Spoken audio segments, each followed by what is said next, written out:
હવે મેઘરાજાએ નર્મદા જિલ્લાનો વારો લીધો છે। નર્મદાના લાચસર ગામમાં પાણી ભરાયા છે ને અહીંયા ગાડી તણાઈ જતા લોકોએ રેસ્ક્યુ કર્યું છે। ગાડીના ચાલકને બચાવી લેવાયો છે। ગ્રામજનોએ ધક્કો મારી અને ગાડી બહાર કાઢી હતી। નર્મદા જિલ્લામાં પણ હવે ધોધમાર વરસાદ વરસ્યો છે ને એના કારણે નદી નાળા છલકાઈ ઉઠ્યા છે અને આ ભારે પાણીના પ્રવાહની અંદર એક ગાડી તણાઈ રહી હતી અને એની અંદર ચાલક પણ હતો, પણ સ્થાનિકો તરત જ એની બહારે દોડી આવ્યા હતા અને સ્થાનિકોએ એ વાહન ચાલકને, એ કાર ચાલકને બહાર કાઢ્યો હતો। પાણી તમે જુઓ કે જાણે નદી ભરાઈ હોય શહેરની વચ્ચોવચ્ચ એવું દેખાઈ રહ્યું છે ને એમાં આ તરતા વાહનો દેખાઈ રહ્યા છે। સ્થાનિકો ધક્કો મારી અને એ કારને પહેલા તો સેફ જગ્યાએ લઈ જાય છે અને ત્યાંથી એ કાર ચાલકને બચાવી લેવામાં આવે છે।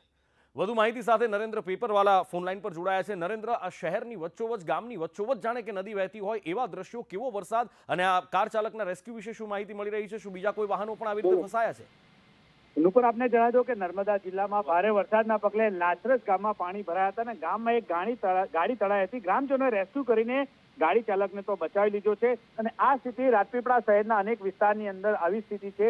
રાજપીપળાથી વડિયા જતાના રોડ પર પણ બી આવી રીતે વરસાદી પાણી ભરાયા છે, એટલે કે રાજપીપળા શહેરના સર્વત્ર વિસ્તારની અંદર પારાવાર મુશ્કેલીનો સામનો લોકો કરી રહ્યા છે। હજુ પણ વરસાદ ચાલુ છે ત્યારે નીચાણવાળા વિસ્તારમાં પાણી ભરાતા રહીશોને ભારે તકલીફનો સામનો કરવો પડી રહ્યો છે અને જે લોકોએ પોતાના જે મકાનો લીધા છે તે લોકોએ લાખો રૂપિયા ખર્ચીને તેઓ પણ ભારે પસ્તાઈ રહ્યા તેવી દ્રશ્ય જોવા મળી રહ્યા છે।